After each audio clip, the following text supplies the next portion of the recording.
A good evening to you and many thanks for joining us.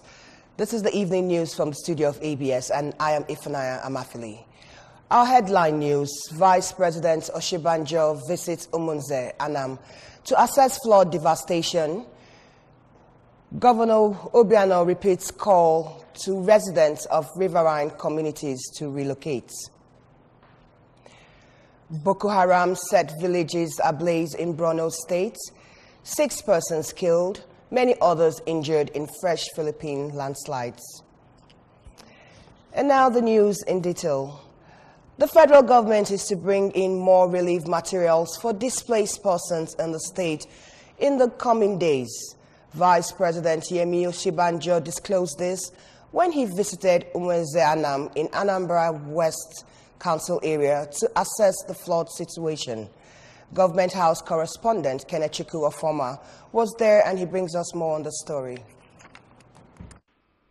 The Vice President had earlier arrived the state at Otuocha Township Stadium on board a Nigerian Air Force helicopter with registration number NAF 599. In his entourage were the Governor of Delta State, Senator Ifeanyi Okowa, the Minister of Labor and Employment, Senator Chris Ngige, the Director General, National Emergency Management Agency, NEMA, Engineer Mustafa Mahaja, among others. Expectant faces of displaced families who are stranded at the high ground at Umuezanam Bridge greeted the Vice President, Governor Obiano and other members of their entourage who came to witness things for themselves. Addressing people of the area after he was ferried round the area, Professor Shimbajo, who noted that the federal government had earlier released some materials for the displaced persons, said his visit was to have an on-the-spot assessment of the rail situation on ground to know what federal government will do differently to improve the living conditions of the displaced persons. Professor Shimbajo commended Anambra State government for its swift response to the flood challenge that has helped stabilize the situation.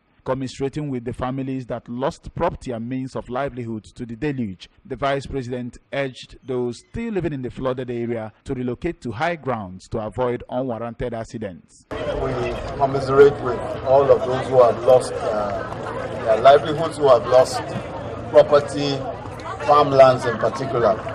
But we're also here to assess the damage and see what can be done to help those of you who have lost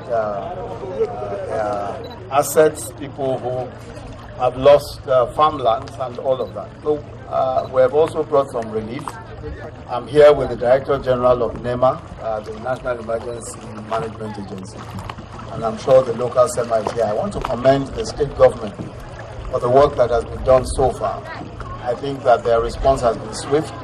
Governor Obiano, in his remarks, said his government had heeded early warnings by meteorologists and taken proactive steps to contain the eventuality. According to him, such steps include establishment and equipment of 29 holding centers across the flood-prone council areas, activation of relevant emergency response activities, among others. He said his government has commenced collection of data on the displaced families, adding that with support from federal government, it will provide them succor to enable them resettle after the deluge.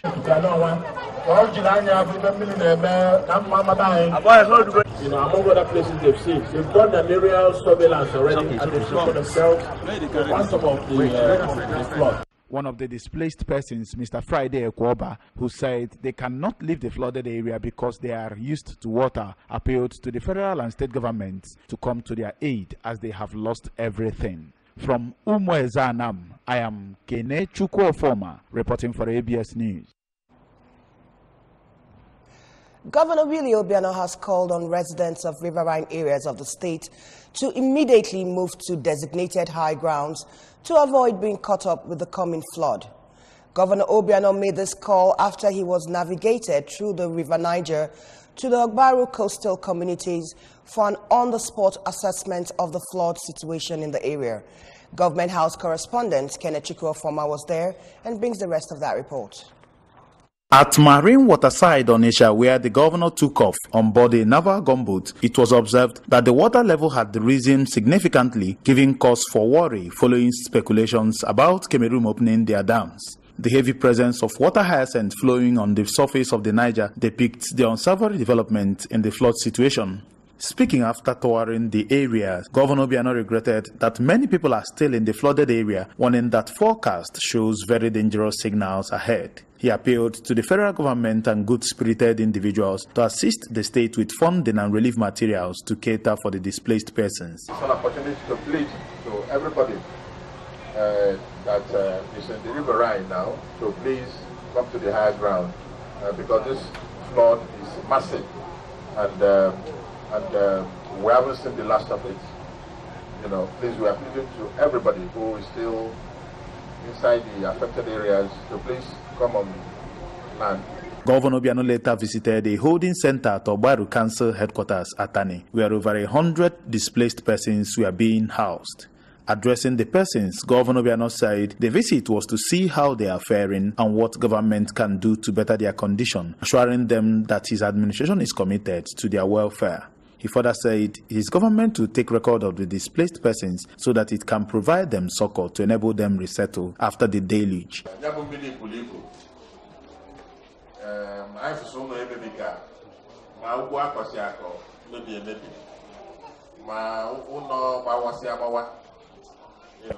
So when I say I'm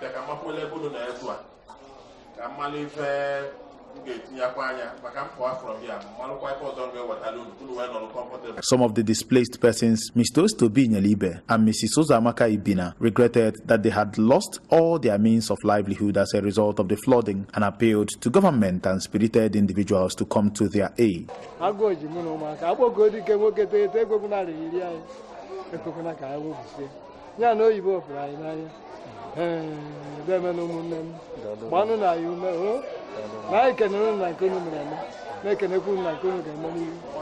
Governor Obiano also visited the holding center at St. Patrick's Parish, Odepe, where over 300 internally displaced persons were being housed.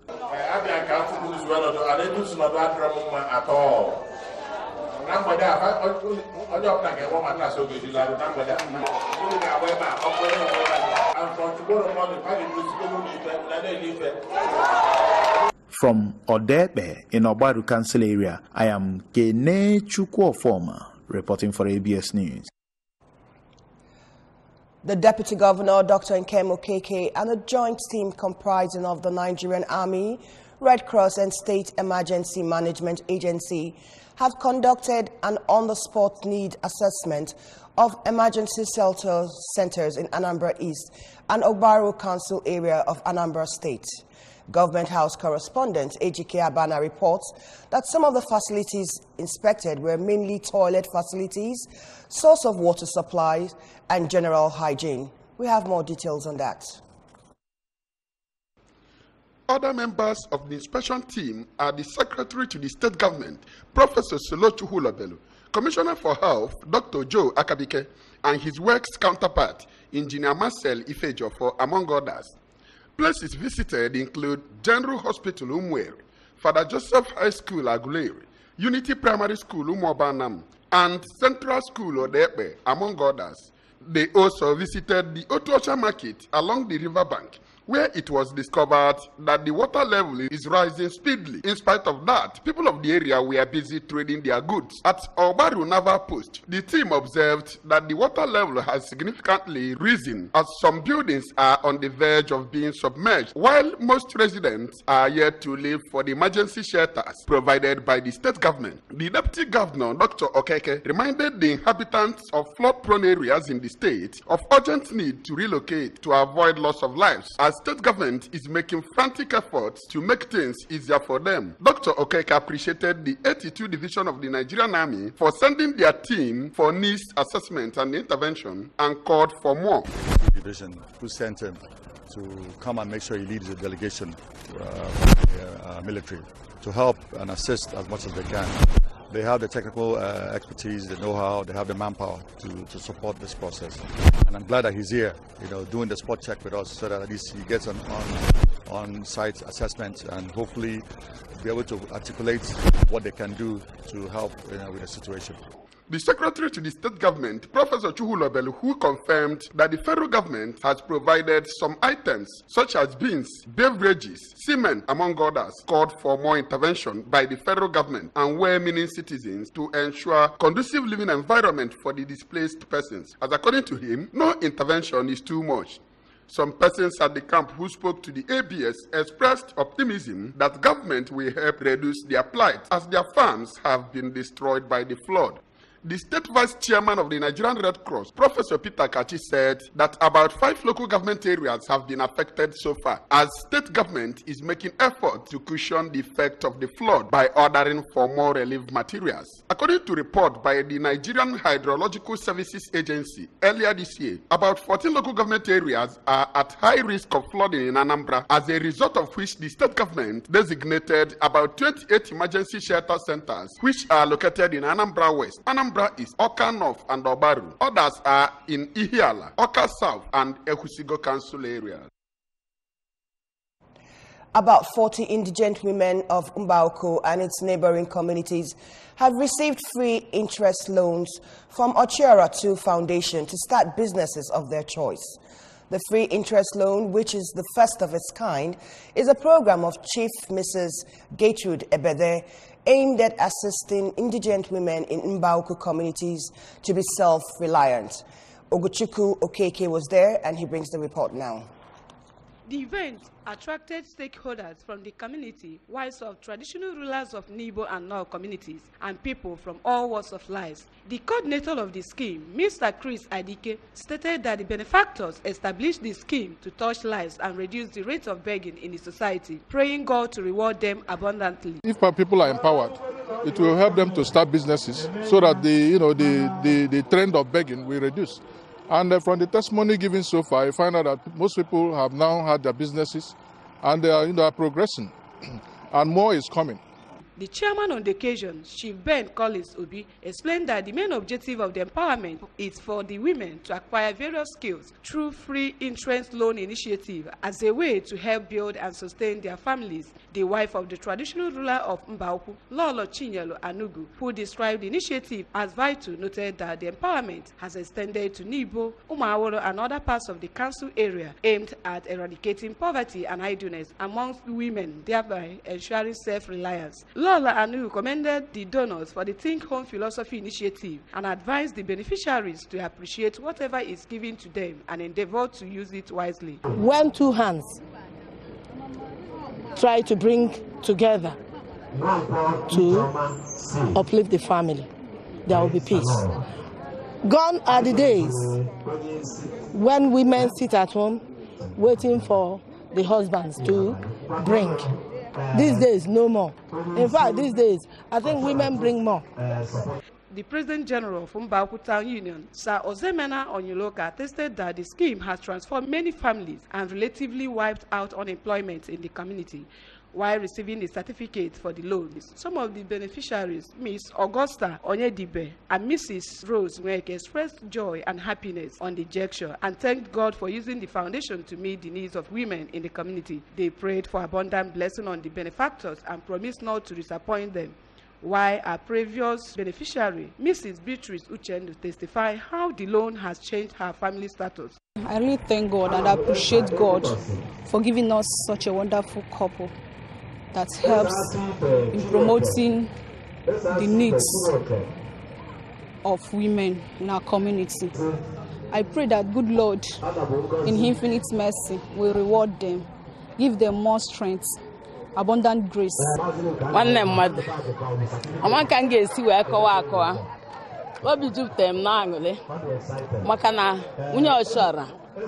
nnukwu ihe ka ọ mere ụmụ nwanyị isi ka ya were ego anye ka ụmụ nwanyị wee na-aga n'ihu. Chineke ya agọzila anyị ya, ezinụlọ ya bụ sọ ngozi ngozi. Ana m asị na ihe ọma ọ mere ụmụ nwanyị na onye nwanyị ya akwụ ụgwọ ya, mmaji kwuru mmaji n'aha Jizọs.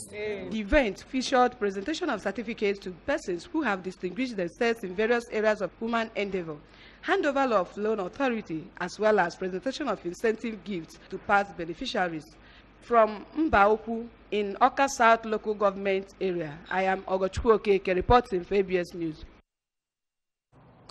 Southeast governors and other Igbo leaders have been urged to accelerate measures to elevate the New Yam Festival to compete favorably with other highly esteemed festivals in other parts of the world.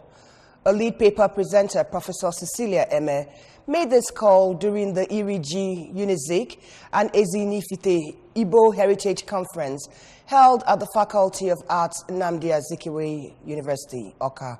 Our correspondent, Dennis Okpalaze, has the rest of this report. Professor Eme described unity as a trademark of the Igbo society and Africa at large and called on the Igbo communities to lend their support to the culture for it to stand the test of time. She also thanked the management of Nnamdi Azikiwe University, Oka, for providing such platform to elucidate on Igbo-rich cultural heritage. During his speech, the Vice Chancellor of Nnamdi Azikiwe University, Oka, Professor Joseph Ahaneku, expressed delight that the Igbo language and culture has begun to take its rightful stand within the Igbo communities. Professor Ahaneku told the Directorate of Igbo Village and Center for African Civilization, IVACAC, to keep up its good work in ensuring that the Igbo culture does not fizzle out.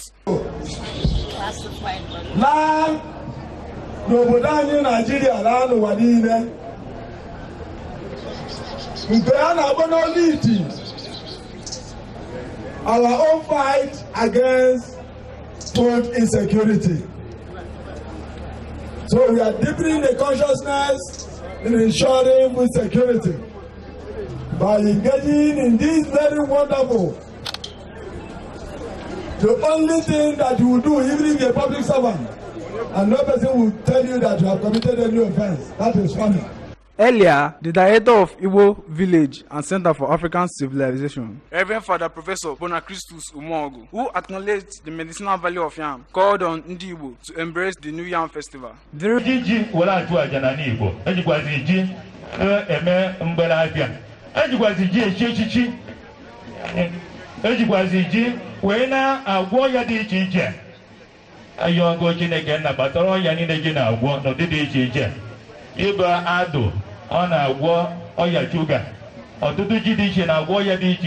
Delivering a lecture titled Igbo Language Amidst Civilization, The Way Forward, a lecturer in the Department of Igbo, African and Asian Studies, Dr. Chinwude Ugochukwu, stated that the wind of globalization is currently blowing off some languages and lamented that globalization is on the verge of eroding the Igbo language and expressed sadness that if care is not taken, the Igbo language will wane. On the significance of Iriji, Dr. Austin Ofodire described New Yam Festival as a platform through which communities sit and discuss some problems affecting them. In Oka, Dennis Okpalaze, ABS News. Boko Haram insurgents have burnt down 3 villages in Konduga local government area of Borno State in an attack that left at least 7 people dead. According to the report, the insurgents attacked and set Wanori, Kaleri, and Amarwa villages on fire in a 2-hour operation. Villagers said the insurgents shot indiscriminately, looted food items before setting the villages on fire. Competent security sources disclosed that the insurgents were sighted on motorcycles along the Alau General area. A resident of Amarwa, Gonding Kachala, who fled the attack amidst the onslaught by the insurgents, said they were shooting everybody and people fled in different directions. Bello Dambata, head emergency response of the State Emergency Management Agency, confirmed the attacks and said the agency had deployed its personnel in the affected areas. Both the National Emergency Management Agency and the Borno State Police Command also confirmed the attack, but said they would respond as soon as they had details on the incidents. The National Information Technology Development Agency, the country's information technology regulator, has revealed that the agency was able to save 13 billion naira for the federal government through IT clearance among government-owned agencies and parastatals within 2 years. Director General of NITDA, Dr. Issa Ibrahim Pantani, who made the disclosure in an interview, said the figure showed an increase of 30% compared with the 10 billion naira in 2017. He said NITDA was able to save as much as 3.3 billion from a single project it supervised and cleared, thus saving the federal government a lot of money through IT clearance. He, however, explained that some of the agencies partake in most projects, not because the projects are useful and required, but because they want to justify the monetary aspect of it. French far-right leader Marine Le Pen has voiced outrage after being ordered to undergo psychiatric tests for having posted pictures of atrocities committed by the Islamic State group on Twitter. Le Pen shared the gruesome images in December 2015, a few weeks after IS jihadists killed 130 people in attacks in Paris, sparkling widespread condemnation in France.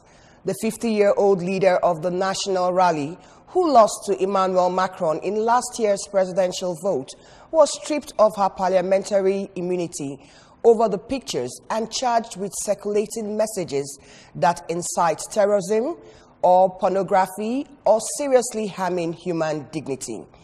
She tweeted copies of the court order ordering her to undergo psychiatric evaluation and had shared the images in response to a French journalist who drew a comparison between IS and her party. One of the pictures showed the body of James Foley, an American journalist beheaded by the Sunni extremists. Another showed a man in an orange jumpsuit being run over by a tank, and a third showed a Jordan pilot being burnt alive in a cage. Still on the foreign scene, 6 people were killed and dozens are missing after a landslide unleashed by monsoon rains struck in the central Philippines today, inflicting misery on the already storm-battered nation. The new tragedy comes just days after 2018's most powerful storm, Typhoon Mangkhut, pounded the nation's north with heavy winds and rage, sparkling a separate landslide that left dozens dead. Emergency workers in helmets and locals with shovels rushed to search for survivors of the new disaster, which happened in the village of Tinaan on the popular tourist island of Cebu. Days of heavy monsoon rains caused a steep slope of crumbling limestones to collapse and crash into at least 10 homes early today, when many people would still have been in bed. Injured survivors were wheeled into the back of ambulances and the dead were laid on pews at local churches. Civil defense officials in the region said landslides are fairly rare on Cebu, an elongated island with low hills. As search for survivors unfolded, efforts continued in the hunt for bodies in the mining area of Itongan in the mountainous north of the Philippines, which was the area worst hit by the typhoon. Most of those killed in the storm died in landslides in the Cordillera Range, which include Itogon and other towns in a region known for gold mining. Police said that the death toll rose to 88, primarily due to corpses recovered from the Itongon slide. Mangkhut swamped fields in the nation's agricultural north and smashed houses when it tore through at the weekend. On the sports scene, Nigeria moved one place from 49th position to 48th in the FIFA Coca-Cola World Ranking as Belgium and France share the top spot for the first time in the table's 25-year history. Eagles, according to the ranking posted on FIFA's official website today, the Super Eagle amassed 1,415 points to finish 48th in the month of September. Nigeria's Super Eagles, who defeated Seychelles 3-0 on September 8 to put themselves back in contention for a place at the 2019 Africa Cup of Nations AFCON, improved their position from 7th to the 4th best team in Africa. Seychelles dropped one spot from 188th to 189th in the ranking, while Libya, whom Nigeria face in the next group game of the AFCON qualifiers next month, are placed 99th in the ranking. Senegal still remains their #1 spot in Africa and 25th in the world. DR Congo and Morocco are 2nd and 3rd in Africa and 40th and 45th in the world, respectively. Meanwhile, Amaju Melvin Picnic has again won the 2018 Nigerian Football Federation NFF election, which was held in Katsina. Amaju Pinnick, the president of the Nigerian Football Federation and first vice president of the Confederation of African Football, made history as he defeated Aminu Megari, the immediate past president of NFF and first vice president of CAF, Taiwo Ogunjobi, former Nigerian international defender, and Chinedu Okoye, proprietor of amateur league club Bino FC, as he was voted for the 2nd term in office. Don't forget that you can listen to our news and programs on ABS from any part of the world simply by logging on to our website, which is www.absradiotv.com, or you like us on our Facebook page, which is www.absradiotv.com, or follow us on our Twitter and Instagram handle, which is at ABS Radio TV. Now, before we end the news, we'll go through our main highlights again. The Vice President, Oshibanjo, has visited Umueze Anam to assess flood devastation. The Vice President, during the visit, promised more interventions from the federal government. Governor Obiano has repeated calls to residents of riverine communities to relocate. The governor made this appeal when he visited Ogbaru communities. Boko Haram has set villages ablaze in Borno State. And on the foreign scene, 6 persons have been killed and many others injured in fresh Philippine landslide. And that's it for us in the evening news. Many thanks for joining us. I am Ifunanya Amafili. Do have a good evening.